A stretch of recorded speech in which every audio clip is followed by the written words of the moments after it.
Welcome അർഷവാദ്. So ഇന്നൊരു university day ആണ് ഞാൻ കാണിക്കുന്നത്. ഇന്ന് രാവിലെ തന്നെ എനിക്ക് യൂണിവേഴ്സിറ്റി പോകണമായിരുന്നു. എനിക്ക് അനാട്ടമിയുടെ തന്നെ ലെക്ചറും സെമിനാറും ഉണ്ടായിരുന്നു. അപ്പോൾ രാവിലെ അത്യാവശ്യം നല്ല തണുപ്പുള്ളതുകൊണ്ടൊക്കെ മടിയായിരുന്നു പോകാൻ. പക്ഷെ പോയല്ലേ പറ്റൂ, പഠിക്കണ്ടേ. എന്നിട്ട് ഞാൻ യൂണിയിൽ പോയി. ഇത് ടെക്നിക്കൽ യൂണിവേഴ്സിറ്റിയാണ്, ജോർജിയൻ ടെക്നിക്കൽ യൂണിവേഴ്സിറ്റിയാണ്. ഇതിൻ്റെ പുറകിലാണ് യൂണിവേഴ്സിറ്റി ഓഫ് ജോർജിയ വരുന്നത്. അവിടെയാണ് ഞാൻ BSc നഴ്സിംഗ് പഠിക്കുന്നത്. കണ്ടോ, ഇതാണ് എൻ്റെ യൂണിവേഴ്സിറ്റി. പക്ഷേ എനിക്ക് ക്ലാസ് ഇവിടെയല്ല. ഇതിനകത്ത് സത്യം പറഞ്ഞാൽ ഞാൻ കയറിയിട്ടില്ല. എൻ്റെ ക്ലാസ് ഈ പ്രസിഡൻഷ്യൽ ലൈബ്രറിയിലാണ്. ഇവിടെ നിന്ന് നോക്കുമ്പോൾ കാണത്തില്ല, കുറച്ചുകൂടെ പുറത്ത് നോക്കുമ്പോൾ കാണാം. ആണ്ടെ, അതാണ് എൻ്റെ ലൈബ്രറി. അതിൻ്റെ താഴെയാണ് എനിക്ക് ക്ലാസ്. എന്നുവെച്ചാൽ ആ ബിൽഡിങ്ങിൻ്റെ ഗ്രൗണ്ട് ഫ്ലോറിൽ. അപ്പോൾ ഈ ഗേറ്റൊക്കെ എപ്പോഴേക്കും ഒക്കെ അടച്ചിട്ടിട്ടുണ്ടാവും. അത് തുറക്കണമെങ്കിൽ നമ്മൾ അവരുടെ കാല് പിടിക്കണം.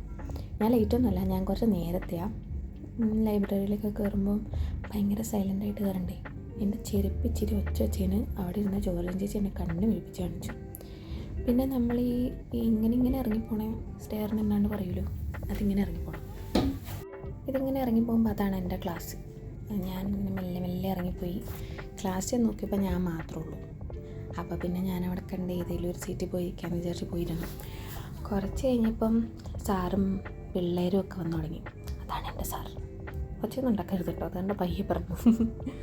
അതാണ് സാറ്. പിന്നെ കുറേ പിള്ളേർക്ക് വന്നു, പുള്ളി പഠിപ്പിക്കാനൊക്കെ തുടങ്ങി. നമുക്ക് ലെക്ചർ എന്ന് പറഞ്ഞാൽ നോട്ട്സൊക്കെ എടുക്കണമെങ്കിൽ എടുക്കാം, എടുക്കണ്ട നിങ്ങളുടെ ഇഷ്ടം പോലെ എന്നുള്ള രീതിയാണ് അവർക്ക്. അവർ വീഡിയോ ഇട്ട് തരും, നമ്മളത് കാണുക, മനസ്സിലായില്ലെങ്കിൽ ചോദിക്കുക, മനസ്സിലായെങ്കിൽ മിണ്ടാണ്ടിരിക്കുക. അങ്ങനെ ക്ലാസ് കഴിഞ്ഞ് തിരിച്ചു പോവാണ്.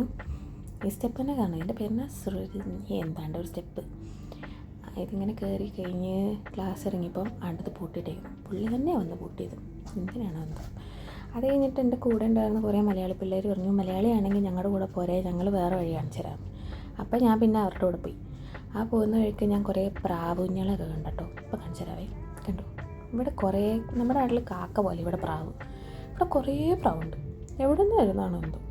അത് കഴിഞ്ഞ് പിന്നെ ഞാൻ ഹോസ്റ്റലിലെത്തി. അത് കഴിഞ്ഞിട്ട് രണ്ടാമത്തെ സെമിനാറിന് പോവുക. അനാട്ടമി ഫിസിയോളജിയുടെ സെമിനാർ ഉണ്ടായിരുന്നു. ഞാൻ വെറുതെ നിൽക്കുന്നത്, വലിയൊരു കാര്യമില്ല, തന്നെ മുകളിലോട്ടൊന്നുള്ളൂ. എന്നിട്ട് ബാഗൊക്കെ ഇട്ടു, ക്ലാസ്സൊക്കെ എടുത്തു, നമ്മൾ പോവാണ്. ഇത് ഞാൻ സ്റ്റേ ചെയ്യുന്ന ഹോസ്റ്റലിൻ്റെ ഫ്ലോറാണ് കേട്ടോ. ഇത് ഞങ്ങളുടെ അനാട്ടമി ക്ലാസ്സാണ്. അപ്പം ഇവിടെ നമ്മുടെ വൈറ്റ് ലാബ് കോട്ട് ഇട്ടാലേ ഇവർ ക്ലാസ് ഇരുത്തത്തുള്ളൂ. ഒരു കൊച്ചിനെ ഇറക്കി വിട്ടു. ആ കൊച്ചു വന്നിട്ട് പിന്നെ ഇവിടെ നിന്നാണ്ട് ലാബ് കോട്ട് കണ്ടുപിടിച്ചിട്ട് ക്ലാസ്സിൽ കയറി. നല്ല കുട്ടിയത്, നല്ല പഠിക്കണം എന്നുള്ളൊരു ചിന്തയുള്ള കുട്ടിയാണ്. അത് കഴിഞ്ഞിട്ട് ഞാൻ ക്ലാസ്സിൽ നിന്ന് ഇറങ്ങി. വൈകുന്നേരം ഒരു 6 മണിയായപ്പോൾ ഇഫ്താറൊക്കെ ആയതുകൊണ്ട് അവർ വിട്ടു നേരത്തെ.